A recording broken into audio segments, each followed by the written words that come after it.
এই সূরা যারা তেলাওয়াত করবে তাদের কবরের আযাব হবে না। কবরে যাওয়া লাগবে কি লাগবে না? যাওয়া লাগবে না। কার কার হাত তোলেন? একজনও নাই। সবাই কবরে যাবেন। একদিন মাটির ভেতরে হবে ঘরে মন আমার, কেন বান্ধ দালান ঘর? প্রাণ পাখি উড়ে যাবে পিঞ্জর ছেড়ে, ধরা ধামে সবই রবে তুমি যাবে চলে। বন্ধু বান্ধব যত, মাতা পিতা দ্বারা সুত, সবই হবে তোমার পরে মন আমার, কেন বান্ধ দালান ঘর? একদিন মাটির ভেতরে হবে ঘরে মন আমার, কেন বান্ধ দালান ঘর? চিল্লায় বলেন ঠিক কিনা? যাওয়া লাগবে, কেউ বাঁচতে পারবে না। দাদা চলে গেল, বাবা চলে গেল, মামা চলে গেল, আমারও যাওয়া লাগবে। আরো সেলিব্রিটি চাই, আরো সম্পদের পাহাড় চাই। ব্যস্ত, আমরা মহা ব্যস্ত। এত ব্যস্ততা কিসের? স্টপ, থামেন, অনেক হয়েছে, আন না, বসেন, একটু ভাবেন। দাদা চলে গেল, বাবা চলে গেল, মামা চলে গেল, আমাকেও চলে যেতে হবে। মাঝে মাঝে কবরস্থানে যাবেন, যে একটু দেখবেন এই কবরস্থানে শিশুরা শুয়ে আছে, কিশোররা শুয়ে আছে, আপনার মতো তাগড়া যুবকরা শুয়ে আছে, ওদেরও রক্ত গরম ছিল আপনার মতো। আজ ওরা নাই, সব শেষ। আপনাকেও যেতে হবে, এই কবরে আমাদেরকে যেতে হবেই। কবরের প্রশ্নের উত্তর দিতে হবে। চিল্লায় বলেন ঠিক কিনা? কবরে প্রথম প্রশ্ন করা হবে, মার রব্বুক, তোমার রবের নাম কি? আমাদের রব কে? ওমা দীনুক, তোমার ধর্মের নাম কি? আমাদের ধর্মের নাম কি? বিশ্বনবীর চেহারা দেখিয়ে বলা হবে, এই লোকটাকে তুমি চিনো কিনা? চিনি না আমরা? চাঁদের চেয়ে সুন্দর তুমি, নবী আমার কমলিহিওয়ালা, দু জাহানের বাদশা তুমি, প্যারা নবী সাল্লাল্লাহু আলা, দু জাহানের বাদশা তুমি, প্যারা নবী সাল্লাল্লাহু আলা, চাঁদের চেয়ে সুন্দর তুমি, নবী আমার কমলিহিওয়ালা। সুবহানাল্লাহ পড়ে। আমাদেরকে জিজ্ঞেস করা হবে, রব কে? বলবো আল্লাহ। ধর্ম কি? বলবো ইসলাম। এই লোকটারে চিনো নাকি? আমরা বলবো চিনি, আমাদের প্রাণের নবী মুহাম্মদ সাল্লাল্লাহু। তিনটা প্রশ্নের উত্তর করতে পারলে এডিশনাল আর একটা প্রশ্ন, ওমা ইলমুক। এই তিনটা প্রশ্নের উত্তর জানলা কেমনে? নকল করছো নাকি? বাংলাদেশে নকল আছে না নাই? কোথায় নকল করে? হ্যাঁ, কিছু লিজেন্ড আছে দেখি, একেবারে জামার ভিতরে নকল, টুপির ভিতরে নকল, স্কেলের ভিতরে নকল, মৌজার ভিতরেও নকল। আছে না নাই? কথা বলেন। ফেরেশতারা বলবে, তুমি তিনটা প্রশ্নের উত্তর করলে কি করে? আপনাকে বলতে হবে, আমি কোরআন থেকে শিখেছি, আমি হাদিস থেকে জেনেছি। চিল্লায় বলেন ঠিক কিনা? তখন ফেরেশতারা বলবে, আহলান ওয়া সাহলান, মারহাবান, কংগ্রাচুলেশন, তুমি উত্তর করতে পেরেছো। ইফসাহু লাহু কবরুহু ৭০ যিরান, আপনার কবরটারে ৭০ হাত লম্বা বানিয়ে দেয়া হবে। ইফতাহু লাহু বাবুন ইলাল জান্নাহ, জান্নাতের দিকে দরজা করে দেয়া হবে। ইলবাসু মিন লিবাসিল জান্নাহ, জান্নাতের পোশাক পরিয়ে দেয়া হবে। আর বলা হবে, নাম কানাউমিল আরুস, বাসর রাতে কনেকে নিয়ে বর যেমনি শান্তির ঘুম, আরামের ঘুম দেয়, তুমিও ঘুম দাও, ঘুমাও। You should get some sleep now, you are very tired man, ঘুমাও, অনেক হয়েছে, ঘুমাও। তোমার এই ঘুম কেউ ভাঙাবে না, ইসরাফিলের সিঙ্গার ফুৎকার ছাড়া। আল্লাহ লম্বা ঘুম যেন দিতে পারি, তৌফিক দাও। আর যারা ইসলাম বিরোধী, কোরআন বিরোধী, বিশ্বনবী বিরোধী, তাদেরকেও প্রশ্ন করা হবে, তোর রব কে?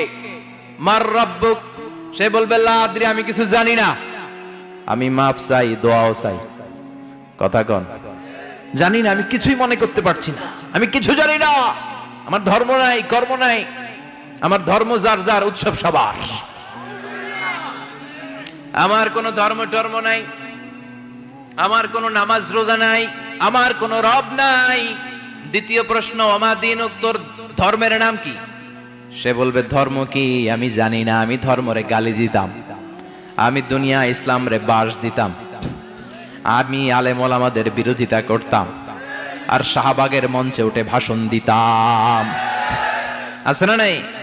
সব গুমর ফাঁস হয়ে যাবে। ইয়াউমুত তাকাবুন, এরপর বিশ্বনবীর চেহারা দেখিয়ে বলা হবে এই লোকটারা চিনো নাকি? সে বলবে চিনি না, তবে আমার বন্ধুরা তার বিরুদ্ধে ব্লগে লিখতো, আমিও ব্যাড ব্যাড কমেন্টস করে দিতাম, এই লোকটার বিরুদ্ধে আমি কার্টুন বানাতাম, এই বিশ্বনবীর বিরুদ্ধে আমি কথা বলতাম। চিল্লায় বলেন ঠিক কিনা? ফেরেশতারা বলবে লা দারাইতা ওয়ালা তালাইতা, তুই তো কিছুই পারলি না, তুই তো কপাল পোড়া। ফায়ুত্রাকু বিমাতারিকা মিন হাদিদ, লোহার হাতুড়ি দিয়ে পিটিয়ে ওর মাসেলগুলো থেতলে ফেলা হবে।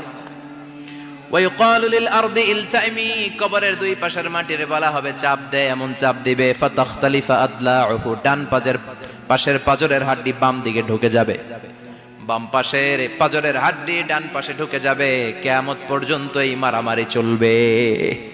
আল্লাহ এরকম ভয়ঙ্কর পরিস্থিতি থেকে আমাদেরকে বাঁচাও। ওই কবরের আযাব থেকে বাঁচার দরকার আছে না নাই? বিশ্বনবী বললেন যে ব্যক্তি রাত্রিবেলায় সূরাতুল মুলক তেলাওয়াত করবে তার কবরের আযাব হবে না।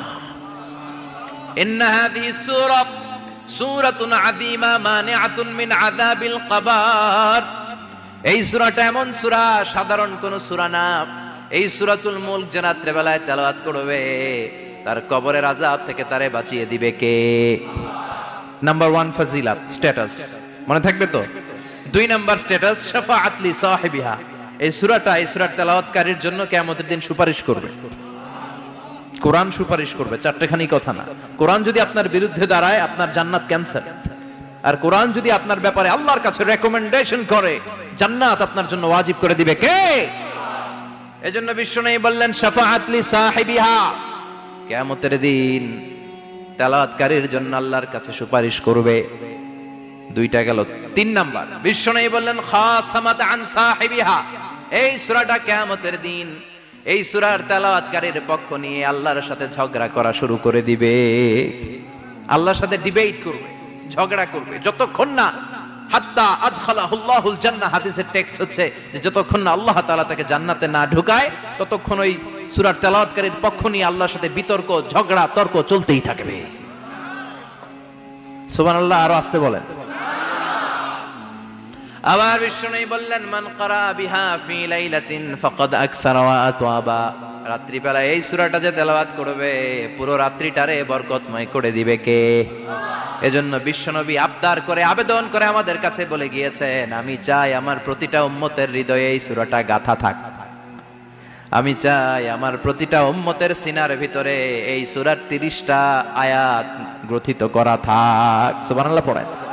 মাত্র 30টা আয়াত মুখস্থ করতে রাজি আছেন? 1 মাসে কয় দিন? প্রতিদিন একটা করে আয়াত মুখস্থ করলে এই সূরা মুখস্থ করতে লাগবে কয় দিন? হ্যাঁ, হোমওয়ার্ক, এটা আপনাদের বাড়ির কাজ। যেহেতু ক্লাসে হোমওয়ার্ক দেওয়া যায় না, আরবিতে বলে আল ওয়াজিব আল মানজিলি। আমি গতানুগতিক তাফসির করি না, আমি সমাজের খুঁতগুলো ধরে ধরে ডিসকাশনের মতো আমি করি। বিভিন্ন জেলায় যে ওখানকার ইয়াংদের সাথেও বসি, কথা বলি, এটাই আমার তাফসির, এটাই কোরআনের এক্সপ্লেনেশন এন্ড ইন্টারপ্রিটেশন। এতেই মানুষ উপকৃত হয় বেশি। চিল্লা এখন ঠিক কিনা? তো এটা আপনাদের বাড়ির কাজ, মাইথার দিয়া বাসীদের বাড়ির কাজ। হায়াতে আল্লাহ বাঁচায় রাখলে আবার কখনো দেখা হলে জিজ্ঞেস করবো যে মুলক মুখস্থ হয়েছে কিনা। কে কে মুখস্থ করবেন না হাত তোলেন। সবাই করবেন। এবার কে কে মুখস্থ করবেন হাত তুলে আমার না আল্লাহর দেখান। আল্লাহ তুমি কবুল করো। আরো জোরে পড়েন আমিন। হাত নামান। এই সূরাটা it's an eye opener for you, এটা আপনার চোখ খুলে দিবে। এই সূরাটা আপনার চোখকে খুলে দিবে, আপনার ঘুমন্ত বিবেককে জাগিয়ে তুলবে।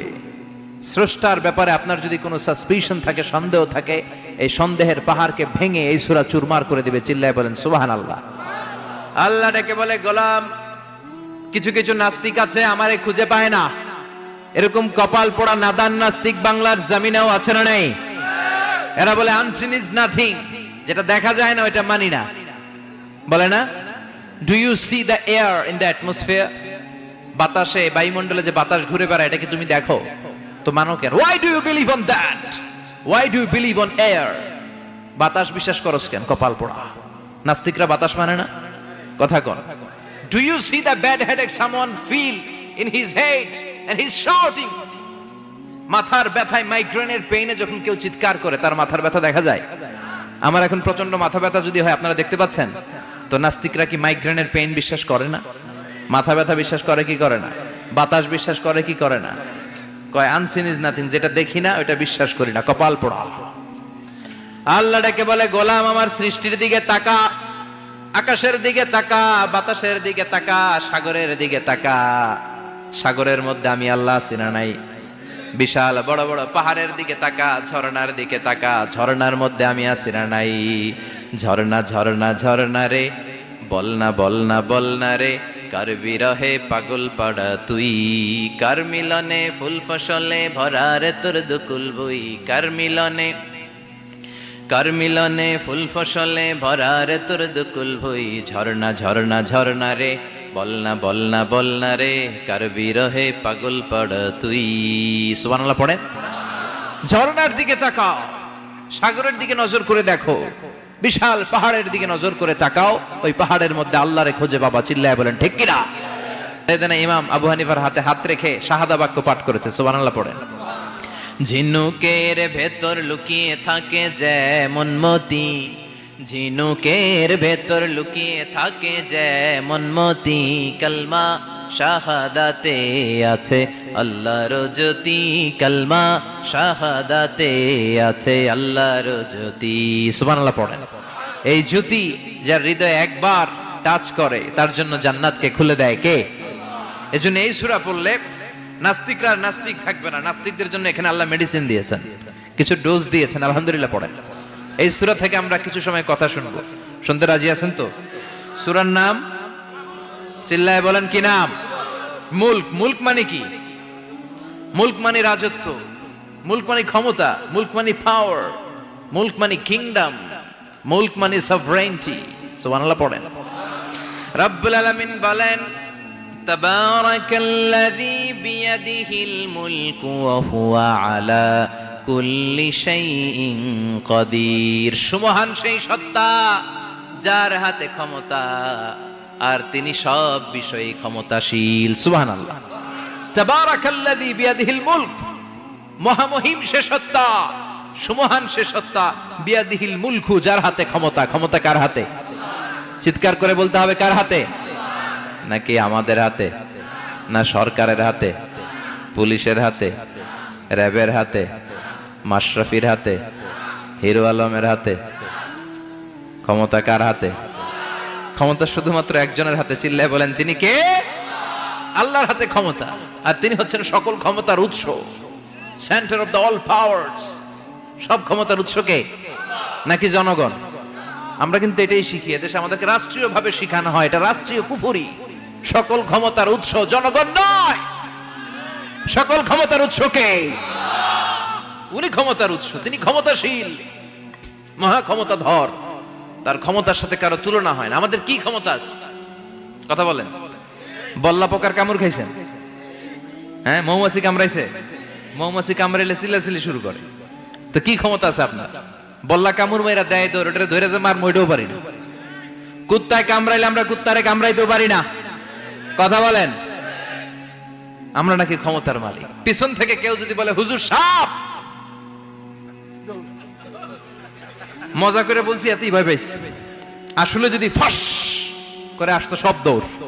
স্লোগান দেওয়ার বেলায় লিল্লাহে তাকবীর, আল্লাহু আকবার, আমার ভাই তোমার ভাই, কাপায় ফেলামো নামায় ফেলামো। কথা বলেন। আর যদি পেছন থেকে কেউ আওয়াজ করে বলে সাপ, দৌড়। আপনারা কি দৌড় দিবেন? আমরা এদিক দিয়ে দৌড় দিব। কথা কন। চাচা আপন প্রাণ জীবন বাঁচানোর জন্য ভয়ে পাগল। সাপ লাগবে না, বাবা ব্যাং চিনেন? মাইথার দিয়ে নাই বোধহয়। আছে আছে। কি করে? খালি লাফায়। 10টা ভাওয়া ব্যাং যদি ছেড়ে দেওয়া হয় স্টেজে 2টা আর বাকি 8টা এদিকে, ভাওয়া ব্যাং আর কি লাভ দিবে? এরসে লাফালাফি শুরু করবো আমরা। কথা বলেন। আর আমরা দাবি করি আমরা ক্ষমতার উৎস। কোনো ক্ষমতা নাই।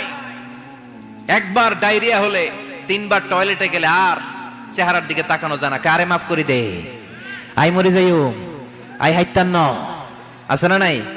তো পারবেন না কেন? আপনি না ক্ষমতার উৎস, আপনি না ক্ষমতার উৎস। আরে আপনার তো কোনোই ক্ষমতা নাই। খুলিকাল ইনসানু দাঈফা, মানুষকে দুর্বল থেকে দুর্বল করে তৈরি করেছে কে? এজন্য রব্বুল আলামিন বলেন তাবারাকাল্লাযী বিয়াদিহিল মুলকু ওয়া হুয়া আলা কুল্লি শাইইন কাদির। সুমহান সেই সত্তা যার হাতে ক্ষমতা। চিল্লায় বলেন ক্ষমতা কার হাতে? আমাদের হাতে কোনো ক্ষমতা নাই। আমরা হলাম দুর্বল। আমরা কি দুর্বলের ঘরের দুর্বল। আমরা যখন জন্মেছিলাম দুর্বল।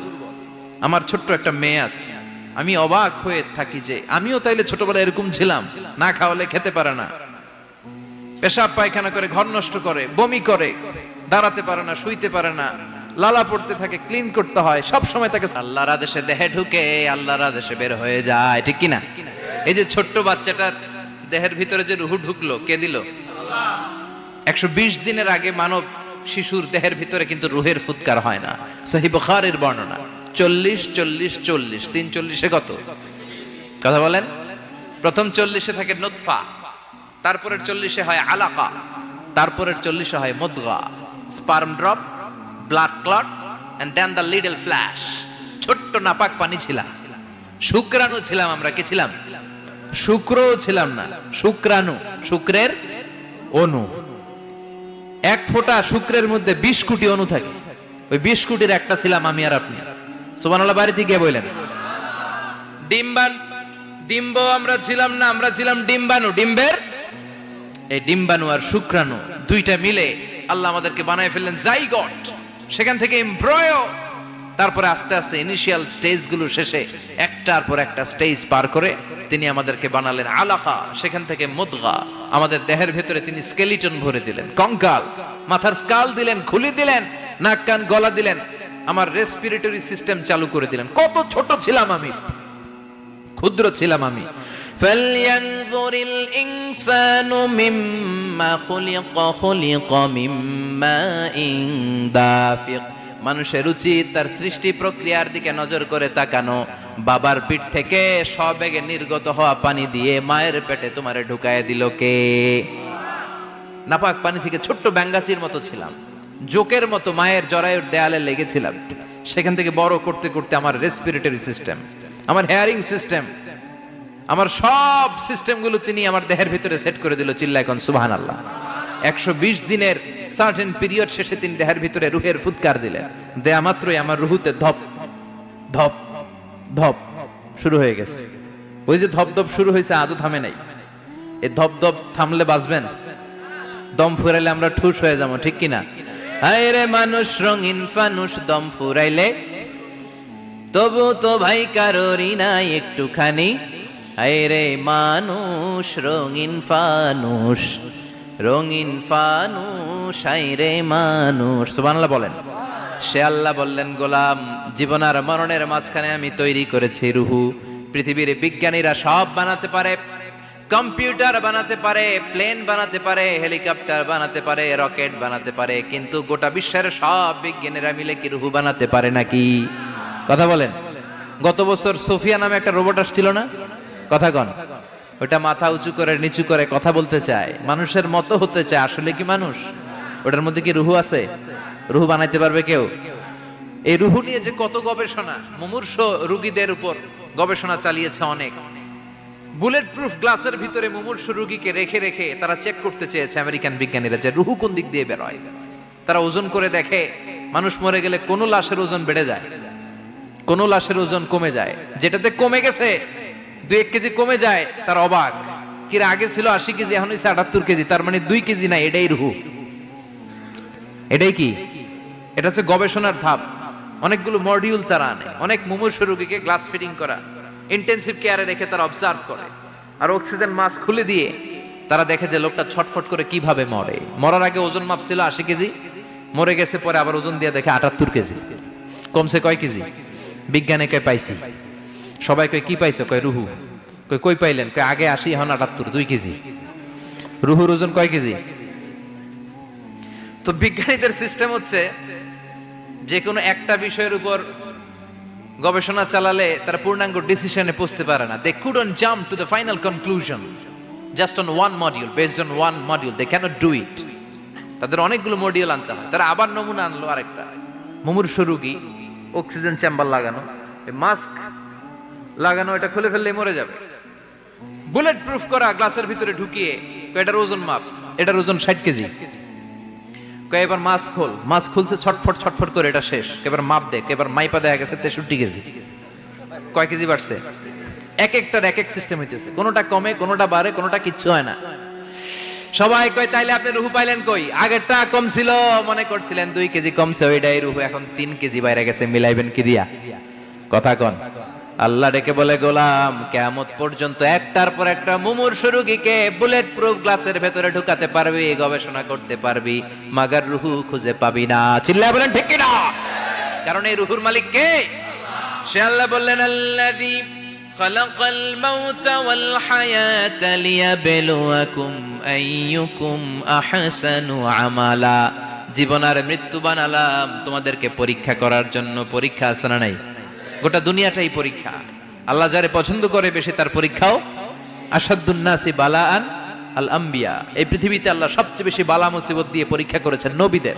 কারণ নবীরা আল্লাহর কাছে কম প্রিয় না বেশি প্রিয়? যেহেতু প্রিয় বেশি, পরীক্ষাও। এজন্য মুমিনের উপর যদি পরীক্ষা আসে, মুমিনের উপর যদি অত্যাচার আসে, মুমিনের উপর যদি ধৈর্যের পরীক্ষা আসে, জেল জরিমানা আসে, মুমিন ওইটারে ভয় পায় না। মুমিন ভয় পায় একজনকে। চিল্লায় বলেন তিনি কে? কারণ আল্লাহর ঘোষণা, ওয়ালা তাহিনু ওয়ালা তাহজানু। ঘোষণাটা কার? ভয় নাই, তোদের চিন্তা নাই। আনতুমুল আ'লাউনা ইন কুনতুম মুমিনিন। তোমরাই বিজয়ী হবা যদি মুমিন হও, যদি মুমিন হও। এজন্য ধৈর্যের পরীক্ষা দিতে হবে, আল্লাহর উপর তাওয়াক্কুল করতে হবে, অত্যাচার আর জুলুম আল্লাহর নামে সহ্য করে যেতে হবে। চিল্লায় বলেন ঠিক কিনা? কারণ মজলুমের সাথে আল্লাহ থাকে। মজলুমের বদদুয়াকে বিশ্বনবী ভয় করতে বলেছেন। কারণ মজলুমের বদদুয়ার মাঝে আর আল্লাহর মাঝে পর্দা থাকে। যারা দুনিয়ার বুকে জুলুম করে তাদেরকে ক্ষমতার মসনদ থেকে নামিয়ে দেয় কে? আর যারা মজলুম হয়, যাদের রক্ত দিয়ে জমিন ভেজে, তাদেরকে জমিনের ক্ষমতা দিয়ে দেয় কে? আর যারা রক্ত ঝরায়, ইতিহাস বলে তারা শেষ পর্যন্ত প্রাণ আর জান নিয়ে পালাবার জায়গাটা পায় না। চিল্লায় বলেন ঠিক কিনা? এজন্য মুমিন খুব ভালো করে জানে, রাত্রি যত গভীর হয়, সুবহে সাদিকের সময় কাছে আসতে থাকে। গর্ভবতী নারীর পেটের জ্বালা যন্ত্রণা, ব্যথার পেইন যত বাড়ে, নতুন মেহমান আগমনের সময় কাছে আসতে থাকে। তেমনি ইসলামের পক্ষের শক্তির উপর যদি অত্যাচার, অনাচার, স্টিম রোলার বেড়ে যায়, এটা প্রমাণ করে ইসলামের বিজয়ের সময় কাছে আসতে শুরু করেছে। চিল্লায় বলো ঠিক কিনা? এজন্য রাব্বুল আলামিন ডেকে বলেন, গোলাম লিয়াবলুয়াকুম আইয়ুকুম আহসানু আমালা। কে ভালো আমল করো, কে খারাপ আমল করো, এজন্য আমি জীবন মরণ তৈরি করেছি। চিল্লায় কোন ঠিক কিনা? এরপর আল্লাহ বললেন, ওয়ালাকাদ যায়্যানাস সামাআদ দুনিয়া বিমাসাবিহা ওয়া জাআলনাহা রুজুমান লিশ-শায়াতিন। সুবহানাল্লাহ বলেন। ওয়ালাকাদ যায়্যানাস সামাআদ দুনিয়া। মাইকম্যান কোথায়? সাউন্ডটা বাড়াও। এত দুর্বল কেন তোমার সাউন্ড? মনে হচ্ছে আমি মাইক ছাড়া কথা বলছি। সাউন্ডটাকে স্ট্রং করো। ওয়ালাকাদ যায়্যানাস সামাআদ দুনিয়া।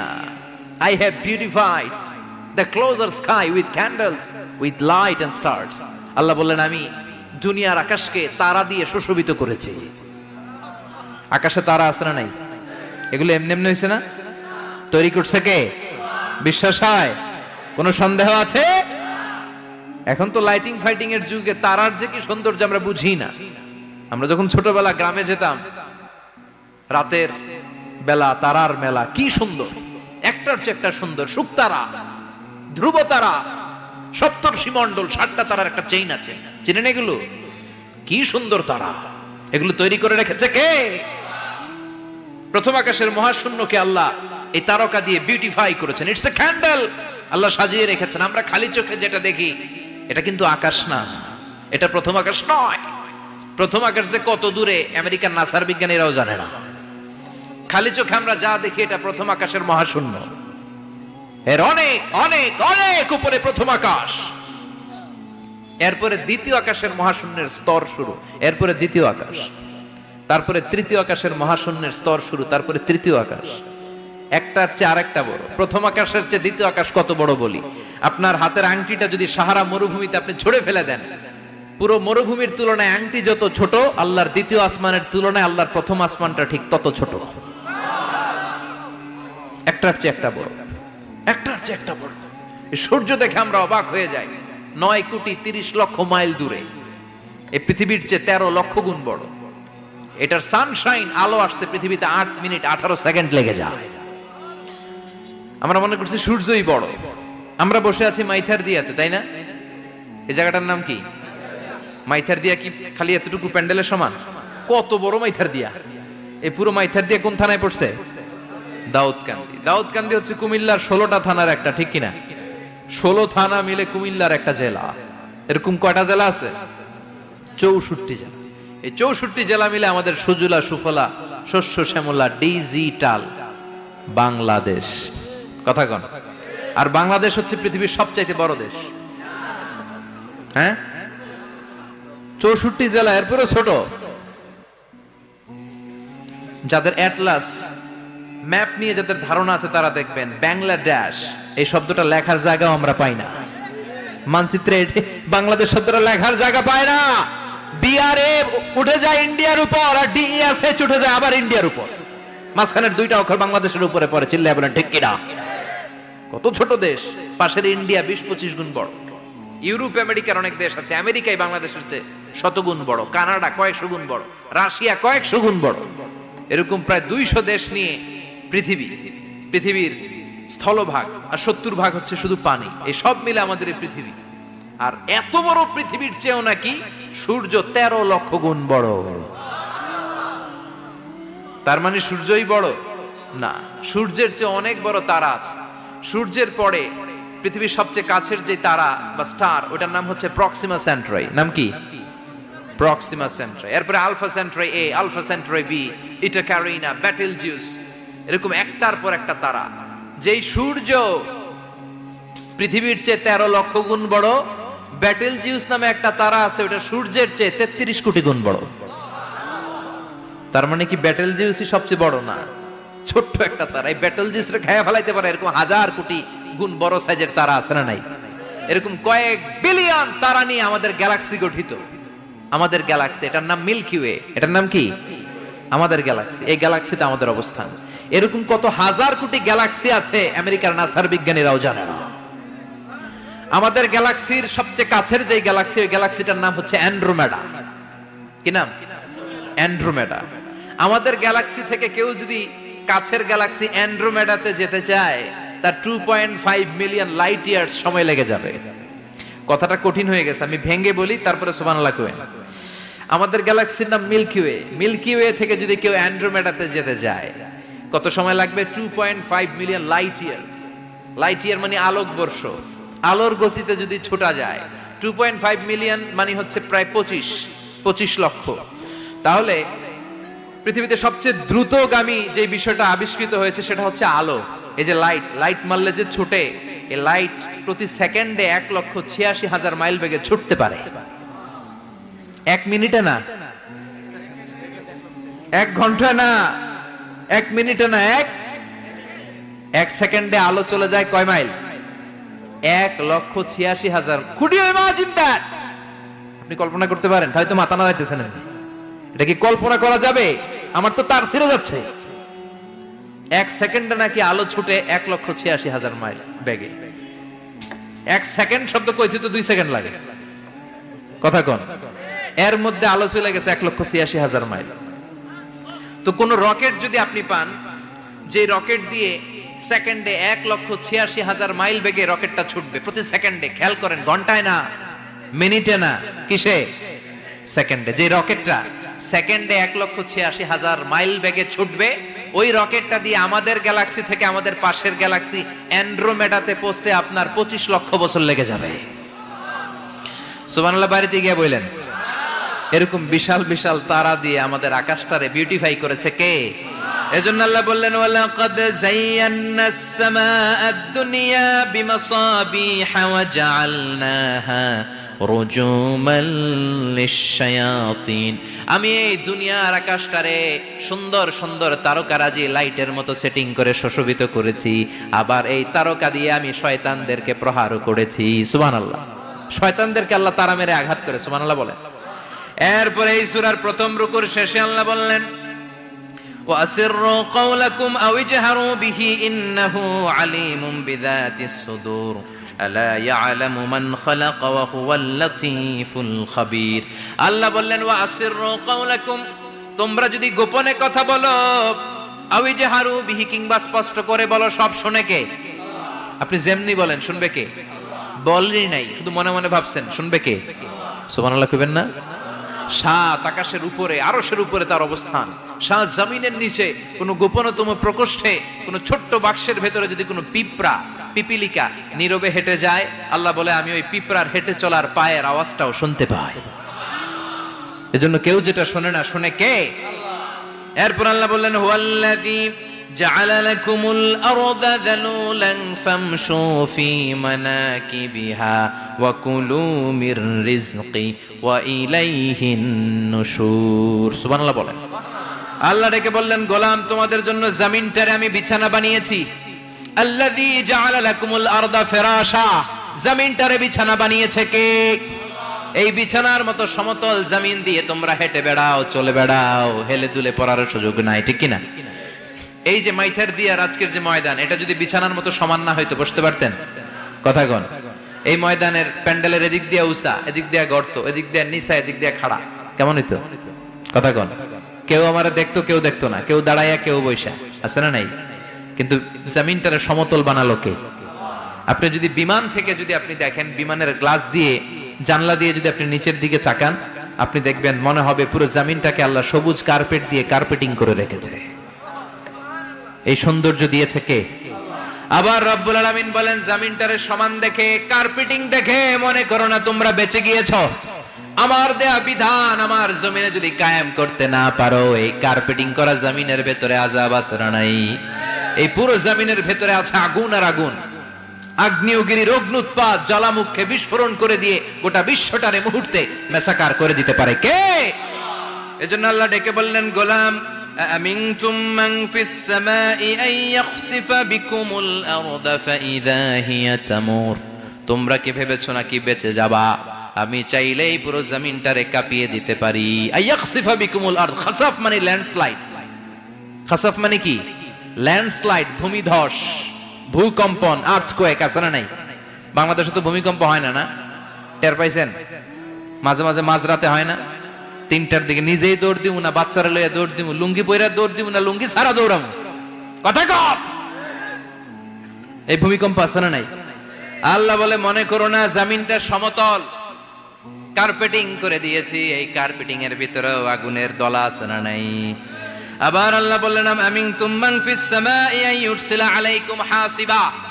নিচে যেমনি কার্পেটিং করা জমিনের ভেতরে অগ্নুৎপাত রেখে দিয়েছি মাথার উপর থেকে আযাব দেওয়ার সুযোগ আছে না নাই চাইলে আল্লাহ অগ্নি বৃষ্টি দিতে পারে আগুন বৃষ্টি দিতে পারে থান্ডার বজ্রপাত দিতে পারে আপনারা লূত আলাইহিস সালামের কওমের নাম শুনেছেন তারা হোমোসেক্সুয়ালিটি সমকামিতা করত ফলে আল্লাহ তাআলা বিশাল এক চিৎকার মেরে সাইয়েদনা জিবরাইলের মাধ্যমে পুরো জমিনটারে শেষ করে দিলেন ফাজআলনা আলিয়াহা সাফিলাহা ওয়া আমতারনা আলাইহিম হিজারাতাম মিন সিজিল তাদের অপকর্মের কারণে জর্ডানের ওই এলাকাটাকে আল্লাহ বললেন জিবরাইল এলাকাটারে হাতে তুলে নে আকাশের উপরে তুলে পুরো এলাকা সহ মানুষ সহ জমিনের মধ্যে গেড়ে দে জমিনের নিচের মাটি উপরে নিয়ে গেল কে উপরের মাটি নিচে নিয়ে গেল কে পুরো জায়গাটা এখন ডেড সি হয়ে গেছে কি সি ডেড সি নাম শুনেন নাই বোধহয় আজকে শুনে রাখেন এটারে বলে মৃত সাগর এটা গজবের জায়গা ওখানে মানুষও ডুবে না লবণের ডেনসিটি সল্টের ডেনসিটি এত হাই এই পানির মধ্যে এত গজব এর মধ্যে কোনো মাছ জন্মায় না চিংড়ি জন্মায় না কাঁকড়া জন্মায় না ব্যাং হয় না শ্যাওলা হয় না কিচ্ছু বাঁচে না এটা গজবের জায়গা চিল্লায় বলেন ঠিক কিনা যে আল্লাহ জর্ডানের এলাকাটারে ধ্বংস করে দিল ওই আল্লাহ আজও আছে না নাই এই জন্য নিজ দিয়ে তিনি যেমনি আযাব দিতে পারেন ভূমিকম্প দিতে পারেন জলোচ্ছ্বাস দিতে পারেন উপর থেকে তিনি শিলাবৃষ্টি দিতে পারেন কি পারেন না মাইথার দিয়ে কখনো শিলাবৃষ্টি হয়েছিল হ্যাঁ ফসল ক্ষেত শেষ করে দেয় না ছাগল টাগল মরে যায় ছাগল যদি ইয়েতে থাকে ক্ষেতের মধ্যে বড় শিলা মাথায় পড়লে শেষ মানুষও শেষ টিনের চালও শেষ কথা কন এরপরে আল্লাহ যদি উল্কা বৃষ্টি পাঠায় উল্কা যদি পড়ে কই যাবেন কোথায় যাবেন আপনি উল্কা চিনেন মহাশূন্যে বিশাল পাথরের খণ্ড ঘর্ষণ খেয়ে পৃথিবীর ভেতরে ঢুকে যায়। এই পৃথিবীতে সবচেয়ে বড় উল্কাপিণ্ড পড়েছে সাউথ আফ্রিকাতে। সাউথ আফ্রিকার একটা সিটি আছে হোবা সিটি। এই হোবা শহরে 60 মেট্রিক টন ওজনের একটা উল্কা পড়েছিল, যেখানে পড়েছে পুরো জায়গাটা বিশাল খাদ হয়ে গিয়েছে। এরকম একটা উল্কা যদি এখানে পড়ে আজকে, বাঁচার উপায় আছে? যে বিল্ডিং এ আমরা থাকি, রাত্রে বেলায় ঘুমাই আর ধুম্মা চলে ধুম দেখি রাতে, ওই বিল্ডিং এ যদি একটা পড়ে, কথা কন, ডান্স ক্লাব গুলার উপর যদি পড়ে, পতিতালয় যেগুলা আছে ওগুলা যদি পড়ে, যেই হোটেল গুলার মধ্যে আকাম কুকাম হয় ওইটার উপর যদি পড়ে, নাকি আল্লাহর এখন দেয়ার ক্ষমতা নাই? কথা কন। তার মানে বেঁচে গেছো, পার পেয়ে গেছো মনে করো না, নিজ দিয়েও আযাব আছে, উপর দিয়েও আযাব আছে। চিল্লায় বলেন ঠিক কিনা? এজন্য ভয় পেতে হবে একজন সত্তাকে, তিনি কে? সব ক্ষমতার মালিককে। এরপর আল্লাহ বললেন আওয়ালাম ইয়ারাউ ইলা আত-তায়রি ফাওকাহুম সাফাতিন ওয়া ইয়াকবিদনা মা ইউমসিকুহুন্না ইল্লা রাহমান ইন্নাহু বিকুল্লি শাইইন বাসীর। সুবহানাল্লাহ বলেন। আল্লাহ বলেন তোরা নাস্তিক হস কেমন করে? মানুষ নাস্তিক হয় কেমন করে? মানুষ কি মুক্ত বিহঙ্গের দিকে নজর করে তাকায় না? আকাশে মুক্ত বিহঙ্গ নাই? বিহঙ্গ বুঝছেন তো? পাখি। পাখির কথা কোরআনে বললো কে? সুবহানাল্লাহ কইবেন না? ওয়া আরসালা আলাইহিম তায়রান আবাবিল। আবার কাবা ভাঙতে এলে পাঠাওয়া বাবিল। দাও খোদা দাও আমায় আবার উমর দরজ দিল। দাও খোদা দাও আমায় আবার উমর দরজ দিল। সুবহানাল্লাহ পড়ে। এই যে আল্লাহ বললেন ওয়া আরসালা আলাইহিম, তারপর তায়রান আবাবিল। তায়ের মানে পাখি, তায়ের মানে কি? আবার জান্নাতে যারা যাবে তাদেরকে পাখির ভুনা গোশত খাওয়াবে কে? জান্নাতে যাওয়ার সাথে সাথে প্রথমে আল্লাহ আপনাদেরকে মেহমানদারি করবে মাছের কলিজা দিয়ে। খাইবেন?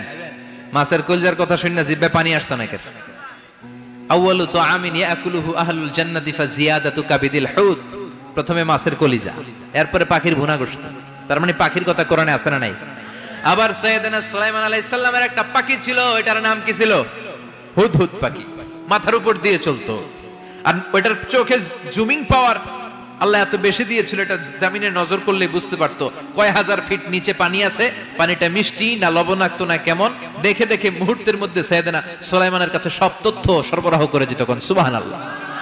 এজন্য আল্লাহ বললেন নাস্তিকগুলো কি পাখির দিকে তাকায় না? এই পাখির দিকে তাকালে পাখির রব আল্লাহরে খুঁজে পাওয়া যায়। পাখির দিকে তাকালে, মুক্ত বিহঙ্গের দিকে তাকালে কেমন করে পাখিগুলো উড়ে যায়। এই পাখিগুলো আকাশে ধরে রাখে কে? মা ইউমসিকুহুন্না ইল্লার রহমান। ওই রহমান ছাড়া কেউ পাখিগুলোর শূন্যে ধরে রাখতে পারে না। কত শত আয়াতে যে আল্লাহ পাখির কথা বলেছেন হিসাব নাই। কত ধরনের পাখি যে আল্লাহ বানিয়েছেন কোনো হিসাব নাই। আপনারা ঘরে জিওগ্রাফিক্যাল চ্যানেলগুলো দেখেন? হ্যাঁ না জি বাংলা দেখেন?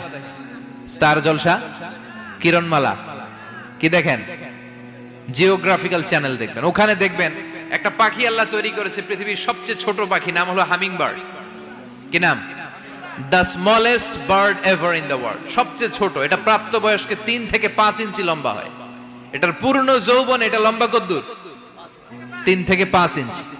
এটা প্রতি সেকেন্ডে ডানা ঝাপটাতে পারে 80 বার। কয়বার? আমাদের ডানা আছে না 2টা? আপনি আপনার ডানা 1 সেকেন্ডে কয়বার ঝাপটাতে পারবেন? হ্যাঁ, আমি ঝাপটাইলাম, কয়টা হয়েছে 1 সেকেন্ডে? হ্যাঁ, 3টা 4টা ঝাপটা দিতেই আমার সেকেন্ড শেষ। কিন্তু এই পাখিটা প্রতি সেকেন্ডে তার 2 পাখা ঝাপটায় কয়বার? পৃথিবীর সব পাখি সামনে ওড়ে, তো এই পাখি সামনে যেমনি ওড়ে, এট দ্য সেম টাইম এই পাখি পিছনের দিকে উঠতে পারে। সুবহানাল্লাহ। বাড়িতে যাই বললেন। ইউরোপের আল্পস পর্বতমালায় গুগল করবেন যে আজকে গুগলে লিখবেন যে আলপিন সুইফট একটা পাখি আছে। এই পাখিটা একবার যখন শূন্যে উড়াল দেয়, উড়ন্ত অবস্থায় এটা আকাশে 6 মাস থাকতে পারে। আকাশের মেঘের আপ থেকে পানি খায়, শূন্যে ভেসে বেড়ানো পোকামাকড় ধরে খেয়ে বেঁচে থাকে। 6 মাস পরে একবার জমিনে ল্যান্ড করে, নামে কয়েকদিন থেকে আবার উড়াল মারে, আবার উড়াল মারলে আবার 6 মাস। আলপিন সুইফট।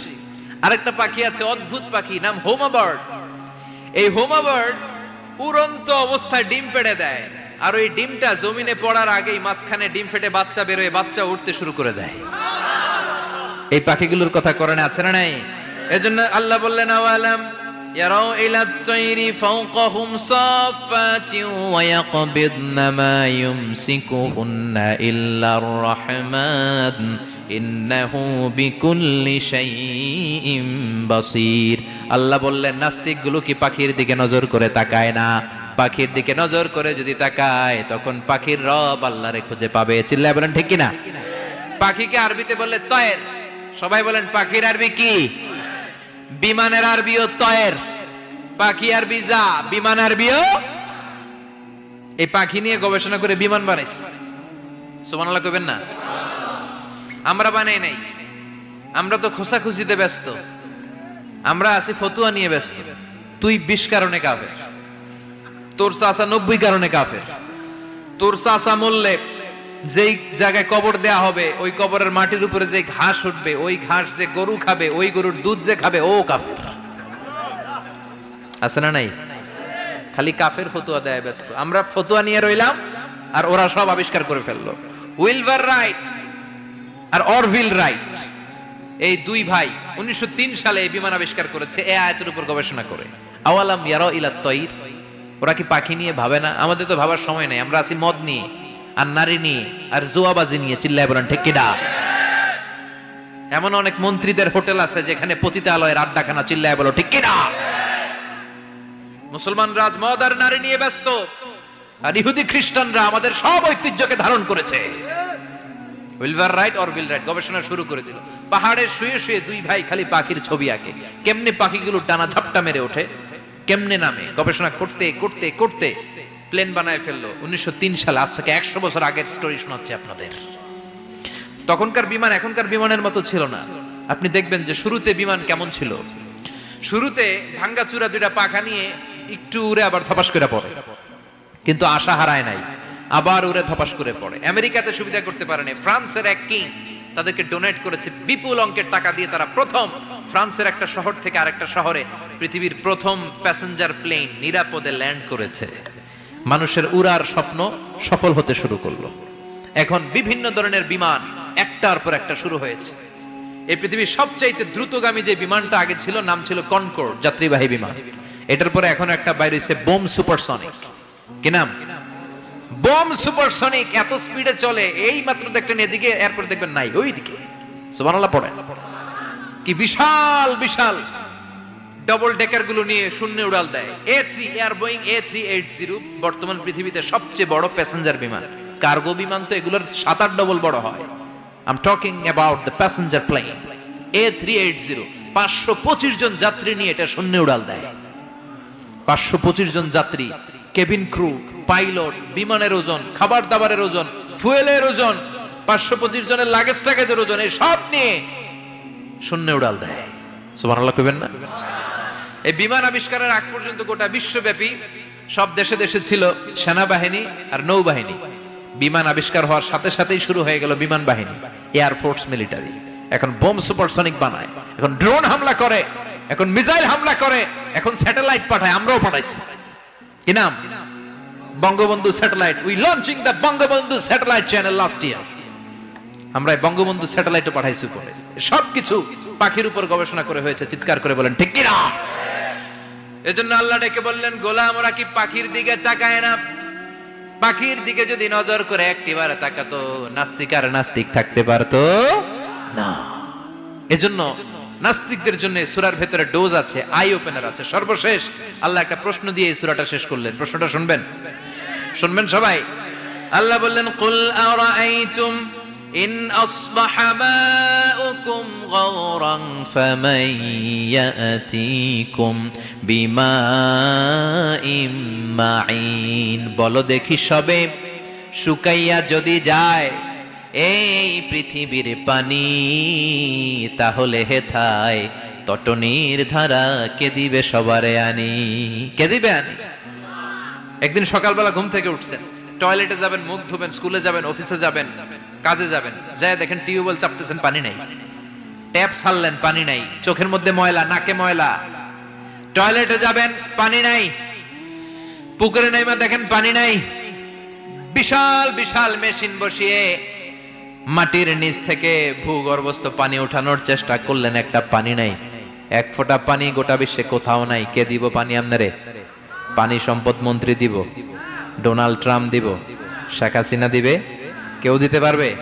এক ফোঁটা পানি বানানোর ক্ষমতা আমাদের নয়, ঠিক কিনা? পানির বৈজ্ঞানিক নাম হচ্ছে H2O। কি নাম? এই দেশে H2 নিয়ে কত কথা আছে না নাই? হাইড্রোজেনের দুইটা মলিকিউল, অক্সিজেনের একটা মলিকিউল। এই দুইটা গ্যাস, হাইড্রোজেন আর অক্সিজেন, দুই গ্যাস একসাথে মিলাইলে কি হয়? কথা বলেন। মিঠা নদীর পানি। সুবহানাল্লাহ পড়েন। আল্লাহ বললেন, ঘুম থেকে উঠে যদি দেখো পৃথিবীর সব পানিগুলো একেবারে পৃথিবীর নিচে চলে গেছে, কোন মাধ্যম দিয়ে এক ফোঁটা পানির জোগাড় আর বন্দোবস্ত করা যায় না, কে তোদেরকে পানি এনে দিবে? কথা কন। আল্লাহ ছাড়া এক ফোঁটা পানি এনে দেওয়ার মতো ক্ষমতা কারো আছে নাকি? আবার পানি থেকে পৃথিবীর সব কিছুরে বানালো কে? ওয়াজআলনা মিনাল মাই কুল্লা শাইইন হাই আফালা ইউমিনুন। আল্লাহ বললেন, পানি থেকে গোটা বিশ্বের সব আমি বানালাম। সব জীবিত জিনিস তৈরি হয়েছে পানি থেকে। এটা কোরআনের কথা। কার কথা? আর ১৫০০ বছর পর বিজ্ঞানীরা এখন বলছে পানি থেকেই সব প্রাণ এসেছে। সুবহানাল্লাহ পড়েন। বিজ্ঞানীদের রিসার্চে এসেছে পৃথিবীর সর্বপ্রথম যে প্রাণীটার উৎপত্তি, এটার নাম নাকি অ্যামিবা। কি নাম? It's a very small unicellular organism in the world. এককোষী শৈবাল অ্যামিবা এসেছে পানি থেকে, ওদের কথা। তারপরে এসেছে জুপ্লাঙ্কটন, ফাইটোপ্লাঙ্কটন, ব্যাকটেরিয়া প্লাঙ্কটন, একটার পর একটা ডেভেলপ করেছে, সব এসেছে পানি থেকে। পানি নাই তো কিচ্ছু নাই। পানি হচ্ছে প্রাণের ব্লুপ্রিন্ট। চিল্লায় বলেন ঠিক কিনা? পানির মধ্যে সব প্রাণের অস্তিত্ব রেখে দিয়েছে কে? আবার ফলের মধ্যে আল্লাহ পানি দিয়ে বললেন, আন্না সাবাবনাল মাআ সাব্বা। যেখানে যতটুকু পানির দরকার, রসের দরকার, সব রস দিল কে? ক্ষীরার ভিতরে পানি আছে না নাই? কলার ভিতরে, আপেলের ভিতরে, তরমুজ তো পুরাই পানি। কথা কন। ডাবের ভিতরে কে দিল? নাকি আমনে বানাইছেন? কেউ বানাতে পারে? এই পানিগুলো দিল কে?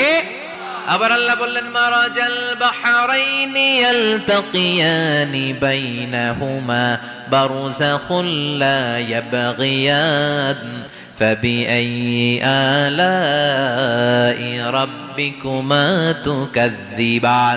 দুই দিকে সাগর বয়ে যায়, একদিকে এলো না পানি, একদিকে মিঠা পানি, একসাথে সাগরটা বয়ে যায়, কিন্তু মাঝখানে এমন ব্লকেজ, একটার পানি আর একটার সাথে মিশে না, আটকায় রাখলো কে? দেখছেন আপনারা কোথাও এটা?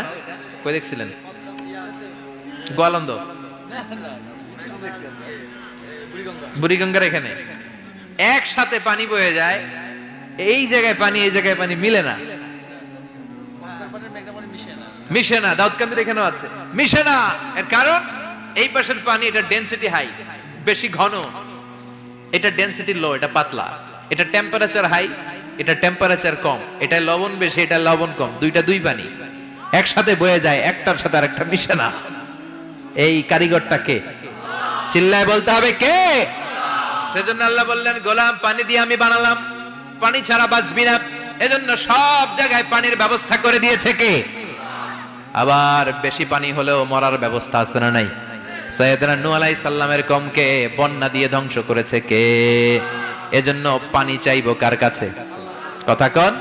আল্লাহ মেঘ দে পানি দে, ছায়া দে রে তুই, আল্লাহ মেঘ দে। সবাই পড়েন না? আল্লাহ মেঘ দে পানি দে, ছায়া দে রে তুই, আল্লাহ মেঘ দে। দেয়ার মালিক একজন, তিনি কে? চাইতে হবে কার কাছে? সব ক্ষমতার মালিক কে? নাকি আমরা?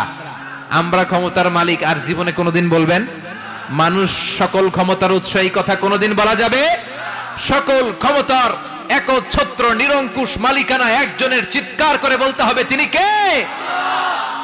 বিপদে আপদে সবসময় আমরা তার কাছে চাইবো, তার কাছে ফিরবো। আল্লাহ আমাদের সবাইকে কথাগুলো বুঝার ও আমল করার তৌফিক দান করুন।